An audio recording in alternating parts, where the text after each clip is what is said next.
BBA, BCA, BCom computer కోర్సులో 100% placement లభించే ఏకైక డిగ్రీ కాలేజ్ కూకట్పల్లిలోని i3 డిగ్రీ కాలేజ్ 8367215215. నమస్తే సరస్వతి ప్రదీప్ గారు. నమస్తే అమ్మా. ఒక మోటివేషనల్ స్పీకర్గా పేరెంటింగ్ టిప్స్ మీద కానీ లేకపోతే ప్రీ మ్యారిటల్ కౌన్సిలింగ్ కానీ ఒక కౌన్సిలర్గా అంటే ఎన్ని వీడియోస్ చూస్తుంటానో మాటల్లో చెప్పలేను.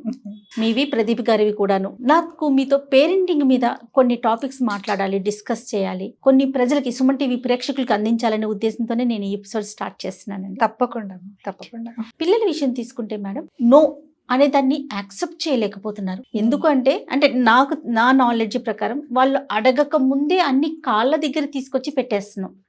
అలా తీసుకోవటం అలవాటు అయిపోయిన పిల్లలకి ఎప్పుడైనా ఒక్కసారి ఏదైనా నో అంటే దాన్ని అసలు రిసీవ్ చేసుకోలేకపోతున్నారు. అది కరెక్ట్.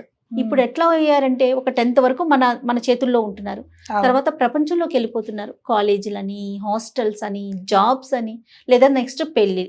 అవును, అలాంటి చోట చాలా ఇష్యూ అయిపోతుంది కదా. మనం ఇది ఎంతవరకు నేర్పించాలి? నో అనేది అసలు ఎప్పటి నుంచి అలవాటు చేయాలి పిల్లలకి?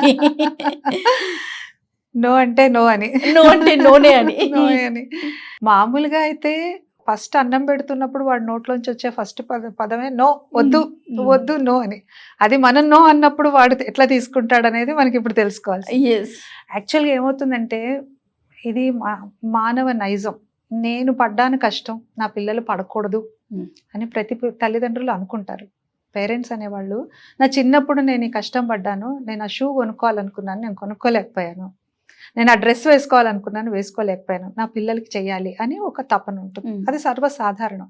In the process of that, ఆ కోరిక, ఆ డిజైర్, వాళ్ళకి అటువంటి ఒక ఆశల్లో ఇలాంటి పరిస్థితులు ఉద్భవిస్తున్నాయని అనిపిస్తుంది.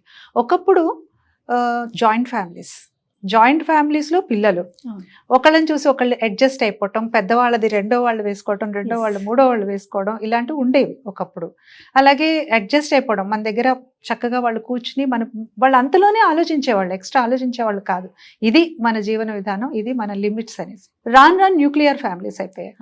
న్యూక్లియర్ ఫ్యామిలీస్లో కూడా ఏంటి, ఒక 2-3 పిల్లలు ఉన్నారు అనుకోండి, అన్న, అక్క, తమ్ముడు, చెల్లి, షేరింగ్ వచ్చేది వాళ్ళ మధ్య. అన్నం చూసి తమ్ముడిని చూసి ఒక చెల్లి, అలాగా వాళ్ళల్లో వాళ్ళు అడ్జస్ట్ అయిపోవడం కానీ ఓకే అనే ఒక నేచర్ ఉండేది. ఇప్పుడు మీరు చెప్పింది వచ్చేప్పటికీ ఒక్కళ్ళే సింగిల్ చైల్డ్ ఉన్నప్పుడు ఎక్కువగా వచ్చే ఇది అవకాశం ఉంది. వాళ్ళు ఏదన్నా అడగగానే వీళ్ళకే ఫస్ట్ నచ్చేస్తుంది తల్లిదండ్రులకి, రే ఇది బాగుందని కొనియడం. వాడికి అడగాలి, ఇది అవసరము, ఇది అవసరం లేదు అనే ఒక డిఫరెన్సియేషన్ కూడా రావట్లేదు. నెసెసిటీకి వాంట్స్కి డిఫరెన్స్ ఉంటుంది. ఏది అవసరము, ఏది కోరిక. ఇది ఉంటే బాగుంటుంది అనుకోవడం అనేది ఒక వాంట్, కానీ అసలు ఇది అవసరం, ఇది మనకి, ఇది లేకపోతే ఎలాగా అనేది ఒక నెసెసిటీ. సో ఈ రెండింటి మధ్య కూడా వాళ్ళకి డిఫరెన్సియేషన్ తెలియట్లా. తల్లిదండ్రులు వాళ్ళే ఎక్కువగా ఈ ఆన్లైన్ షాపింగ్లకు అలవాటు పడిపోయో, లేకపోతే కొత్త లైఫ్ స్టైల్స్కి అలవాటు పడిపోయి ఎక్కువ సంపాదన, వాళ్ళకి ఒక ఎక్కువ కుషన్ ఉంది కదా ఖర్చు పెట్టుకోవడానికి. సో ఇవన్నీ కూడా మ్యాటర్స్ ద మోస్ట్. ఏమవుతుందంటే పిల్లవాడికి వీళ్ళకి నచ్చి వీళ్ళు తీసుకొచ్చి ఇచ్చేయడము. వీడికి ఏదో ఒక రకమైన షూ వీళ్ళు కొంటారు, వాడికి ఇష్టమైంది ఏదో ఇంకొకటి కొంటారు. 3-4 అవసరానికి మించిన జతలు, వాడికి మళ్ళీ అడగాలన్న అవకాశం కూడా లేకుండా. ఎప్పుడైనా ఇదే పరిస్థితిలో కొంచెం మీరు అన్నారు కదా, ఒక్కసారిగా రియలైజ్ అయిపోయో, నిజంగానే ఆ రోజున జేబులో డబ్బులు లేకపోతేనో, నిజంగానే ఆ రోజు కొనే అవకాశం టైం లేకపోతేనో, ఇవాళ కాదమ్మా అని చెప్పడానికి కూడా లేదు. నో, వాళ్ళు దే కాంట్ యాక్సెప్ట్ ఇట్. ఎందుకంటే వాళ్ళకి అసలు ఆ తేడా తెలియలేదుగా, వాళ్ళకి అసలు లేకపోవడం అనే ఒక ఇది తెలియలేదు పిల్లలకి. ఎప్పుడూ అబండెన్స్లో ఉండడమే తప్ప ఇది అవసరం, ఇలాంటి అవసరాలు ఉంటాయి, మనకన్నా అండర్ ప్రివిలేజ్డ్ వాళ్ళు ఉన్నారు, వాళ్ళు షూ కాదు కదా చెప్పులు కూడా కొనుక్కోలేని స్థితిలో ఉన్నారు అనే ఒక అవగాహన లేకపోవడం వల్ల వీళ్ళకి ఇక్కడికి తీసుకోలేకపోతున్నారు. చిన్నప్పటి నుంచి కూడా నేనేది పిల్లల్ని కష్టపెట్టమని చెప్పట్లేదు, కానీ కష్టం తెలిసేలా పెంచండి అని చెప్తున్నాను. రైట్, చాలా తేడా ఉందమ్మా.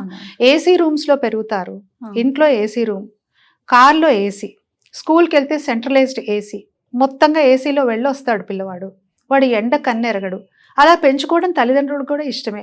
కానీ ఇమాజిన్ ఒకరోజు ఎప్పుడో ఎర్రటి ఎండలో కారు టైర్ ఫ్లాట్ అయింది, కాసేపు కాస్త వెయిట్ చేయాల్సి వచ్చింది, వాడు కూర్చోగలడా?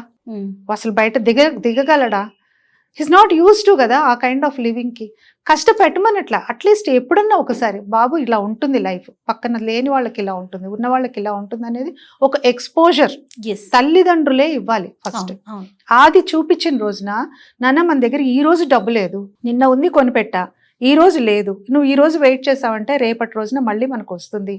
ఇలాంటివి సిచ్యువేషన్స్ పిల్లలు కూడా ఏం అంత తెలియకుండా ఏం లేరండి. ఇదివరకు రోజుల్లో అమ్మ అటెళ్లకు మా అమ్మాయికి చెప్పేవాళ్ళం మేము, నాన్న నేను వస్తాను వెంటపడేది వాళ్ళ నాన్నతోనే ఏదైనా ఊరికి. లేదు అక్కడ రైల్వే ట్రాక్ అంతా మునిగిపోయింది వర్షం వచ్చేసింది అనగానే ఓకే అనుకునేది. అంత ఇన్నోసెన్స్ కొంచెం ఉండేది. నువ్వెలా వెళ్తున్నావు అని అడగలా. ఇప్పుడు పిల్లలకి అలాంటిది లేదు కదా. వాళ్ళకి వాళ్ళ లాజిక్ కానీ వాళ్ళ అనాలిసిస్ కానీ వాళ్ళ జనరల్ నాలెడ్జ్ కానీ నెక్స్ట్ లెవెల్లో ఉంది. ఇప్పుడు మీరు చెప్పినట్లుగా వర్షం పడింది అనగానే గూగుల్ చేసేస్తున్నారు ఎంత వర్షం పడింది, ఏ రేంజ్ లో ఉంది, మరి మీరు ఎలా వెళ్తారు, ఎన్ని క్వశ్చన్స్ వచ్చేస్తున్నాయి కదండి. ఒక రకంగా వెల్కమింగే, సంతోషమే, కాదనట్లేదు. మరి అంత తెలివైన పిల్లలు ఉన్నప్పుడు వాళ్ళకి అనాలిసిస్ కూడా నేర్పించాలి. నాన్న ఇది ఇలా, ఇది రైట్, ఇది రాంగ్. ఉన్న వాళ్ళు ఉంటారు, లేని వాళ్ళు ఉంటారు. మన దగ్గరే ఒక రోజు డబ్బులు ఉంటాయి, ఒక రోజు ఉండవు.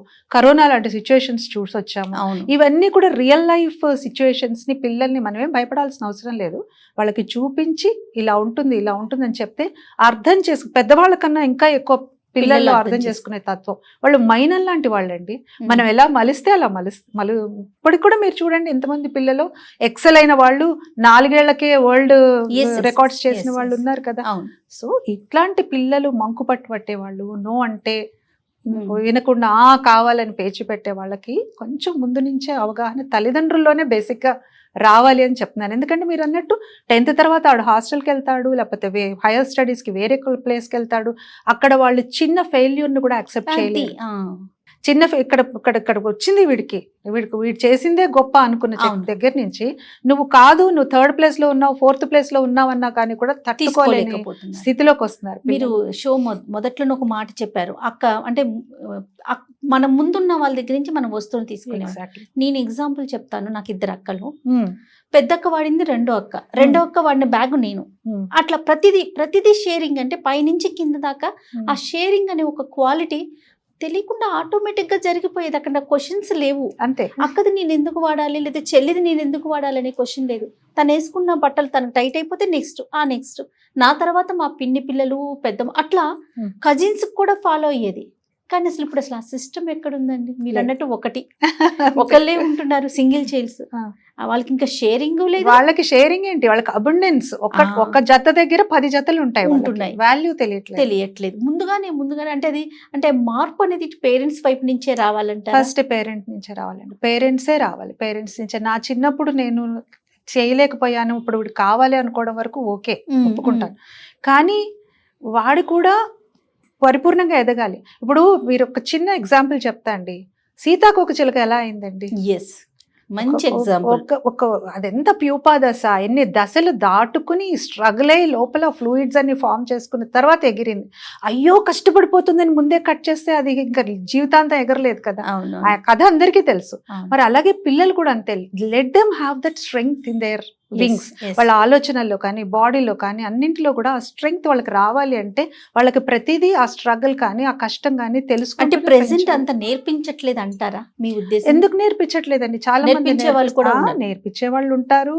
కొన్ని చోట్ల మీరు చెప్పింది ఇప్పుడు ఏది మనం ఏ టాపిక్ మాట్లాడినా జయలక్ష్మి గారు అది కొంత శాతం వరకే. మొత్తం 100% ఇలాగే ఉన్నారు ఇప్పుడు పేరెంట్స్ అనడానికి లేదండి. నేను నా చుట్టూ ఎంతో మందిని చూస్తున్నాను. వాళ్ళు ఎంత బాగా పెంచుతున్నారు పిల్లల్ని, ఆల్రౌండ్ డెవలప్మెంట్ ఇస్తున్నారు. ఒకప్పుడు చదువే మా అప్పుడు చిన్నప్పుడు ఎలా ఉంది, ఇది పాట ఎక్కువసేపు పాడినా డాన్స్ క్లాస్కి వెళ్తా అన్నా చదువు భంగం అయిపోతుంది అన్న ఫీలింగ్ కదా. ఎప్పుడు కూడా మేమెప్పుడు అలాగా అనుకోలేదు. ఎక్స్ట్రా కరిక్యులర్ యాక్టివిటీస్ డెఫినెట్ గా మన మెయిన్ కరిక్యులం కి కాంప్లిమెంట్ చేస్తాయి, సపోర్ట్ చేస్తాయి. ఇప్పుడు అక్కడ మనం డ్రామాలో డైలాగ్ గుర్తుపెట్టుకున్నాం అంటే ఇక్కడ ఖచ్చితంగా ఒక పైథాగరస్ థియరీ గుర్తుపెట్టుకుంటాం. ఇది మా సిద్ధాంతం. కానీ ఒకప్పుడు అలా లేదు కదా.